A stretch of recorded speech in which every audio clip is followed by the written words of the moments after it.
அனைவருக்கும் வணக்கம். இந்த பதிவு எதுக்குன்னா, ஒரு விழிப்புணர்ச்சிக்காகவும், மக்களுக்கு இது கொண்டு போய் சேர்க்கணுங்கிற ஒரு நல்ல எண்ணத்துலேயும் இந்த பதிவை நான் பதிவிடுறேன். வெளிநாட்டு வாழ் பெண்களுக்கு ஏற்படும் அவலநிலை. பேண்டமிக் டைமில் எங்கள் பெற்றவங்க இறந்துடுறாங்க. 2021 நவம்பரில் அப்பா இறக்குறாங்க. அதுக்கப்புறம் எங்களுடைய சொத்துக்கள் எங்கள் சகோதரரால் எங்களுக்கு கொடுக்கப்படலை. ரெஜிஸ்ட்ரேஷனுக்கு வர மாட்டேங்கிறாங்க. இப்போ நீங்கள் எடுத்துக்கிட்டிங்கன்னா, இந்தியாவில் வாழ்கிற மக்கள் அவங்களுடைய சொத்தை அவங்க எடுத்துக்கலாம், அவங்களுக்கு உரிமை இருக்குது. வெளிநாட்டிலேருந்து இவங்க வந்து எத்தனை தடவை அலைய போகிறாங்க. ஏன்னா அந்த பேண்டமிக் டைமில் உயில் எழுதி வைக்கப்படலை.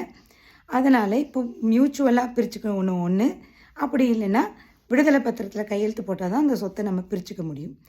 அப்படி இருந்து தெரிஞ்சே இதை சிவில் கேஸாக மாற்றிட்டா யாருமே வந்து அந்த பெண் பிள்ளைகளுக்கு அனுபவிக்க விடாமல் அதை எடுத்துடலாம், அபகரிச்சுக்கலாம் அப்படிங்கிற எண்ணத்தில் இன்றைக்கு பல கேஸுகள் பதிவாயிட்டிருக்கு. என்ஆர்ஐ கிரிவென்சஸில் நாங்கள் கொடுத்துட்டோம், சிஎம் செல்க்கு நான் கம்ப்ளைண்ட் பண்ணிட்டேன்.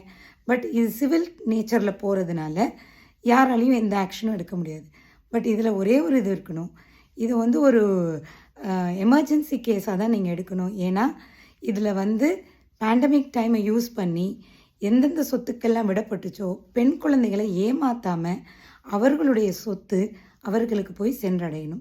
இன்றைக்கு வந்து நம்ம 4 ஆண்டு பெஸ்ட் அட்மினிஸ்ட்ரேஷன் நடந்து முடிஞ்சதுக்கு வாழ்த்துக்கள் முதலமைச்சருக்கு நான் சொல்கிறதோட, இதை ஒரு முக்கியமான பாயிண்ட்டாக நீங்கள் எடுத்து என்ஆர்ஐக்காக நம்ம எவ்வளவோ செஞ்சுருக்கீங்க. என்ஆர்டிஐ டீம் மக்களுக்காக வேலை செய்கிறாங்க, நம்ம மக்கள் பணிக்காக நீங்கள் எவ்வளவோ செய்கிறீங்க. இதில் இந்த சிவில் கேஸையும் கண்டிப்பாக எடுத்து கோர்ட் கேஸ், அவங்க என்ன எண்ணத்தில் இருக்காங்கன்னா, ஊரில் இருக்கவங்கலாம் பெண் பிள்ளைகளை ஏமாற்றிடுவோம், அவங்க சொத்தை கொடுக்க வேண்டாம், இழுத்து அடிப்போம். வெளிநாட்டில் இப்போ நாங்கள் வேலை பார்த்துட்டு இருக்கிறதுனால எங்களால் மாத கணக்கில் வந்து ஊரில் உட்காந்தோ அந்த பணிகளை செய்ய முடியாது. ஸோ நாங்கள் யாரையுமே நம்பி பவர் ஆஃப் அட்டார்னியும் கொடுக்க முடியல. சொத்து பிரச்சனை வருது, சிவில் கேஸ் வந்து கிரிமினல் கேஸாக மாறுது.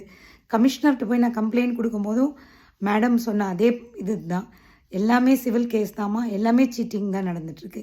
ஸோ இந்த சிவில் கேஸை விரைவாக முடிச்சு கொடுக்கணும். ஏன்னா அவங்களுடைய எண்ணம் என்னென்னா, பார்ட்டிஷன் சூட் போட்டுட்டா நாள் கணக்காக கடத்தி விட்டுட்டு நம்ம அந்த சொத்தை அனுபவிச்சுக்கலாம், இவங்களுக்கு எந்த சொத்தும் கொடுக்காம நம்மளே அதை அனுபவிச்சுக்கலாங்கிற எண்ணத்தில் இருக்காங்க. பெண் பிள்ளைகளை, வெளிநாட்டில் வேலை பார்க்குற பெண் பிள்ளைகளை முதலமைச்சர் காப்பாற்ற வேண்டும். இது அவங்களுடைய அப்பா அம்மாவுடைய சொத்து. அதை கூட பிறந்தவர்கள் எழுதி கொடுக்காம, ரெஜிஸ்ட்ரேஷனுக்கு வராமல், சட்டத்தில் உள்ள லூப் ஹோல்ஸை பயன்படுத்தி கொண்டு அதை அவங்கள்ட்ட கொடுக்காம செய்கிறாங்க பாருங்கள்.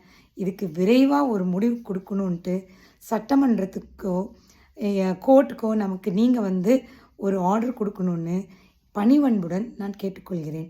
எங்களுக்கும் ஒரு விடிவு பிறக்கட்டும். இப்போ 3 ஆண்டுகளாக நாங்கள் ரொம்ப கஷ்டப்பட்டுட்டோம். 2 பெண் குழந்தைகளும் வெளிநாட்டில் இருக்கோம், வேலை பார்க்குறோம், வேலை பார்த்து தான் சம்பாதிக்கிறோம். இன்றைக்கு நான் கிளாஸ் எடுத்துகிட்டு என் தொண்டை எப்படி இருக்குதுன்னு கூட இப்போ உங்களுக்கு தெரியும். ஸோ ஒவ்வொன்றும் அந்த குழந்தைங்க சம்பாரித்து எடுத்த காசு, பெற்றவர்களுடைய காசு அவர்களுக்கு வந்து சேரணும்னு கேட்டுக்கொள்கின்றேன், பணிவன்புடன் கேட்டுக்கொள்கின்றேன். இதற்கு ஏதாவது ஒரு முடிவு, ஒரு சொல்யூஷன் உங்கள் தரப்பிலிருந்து வர வேண்டும் என்று முதலமைச்சருக்கு என்னுடைய பணிவான கோரிக்கை. நன்றி ஐயா, வணக்கம்.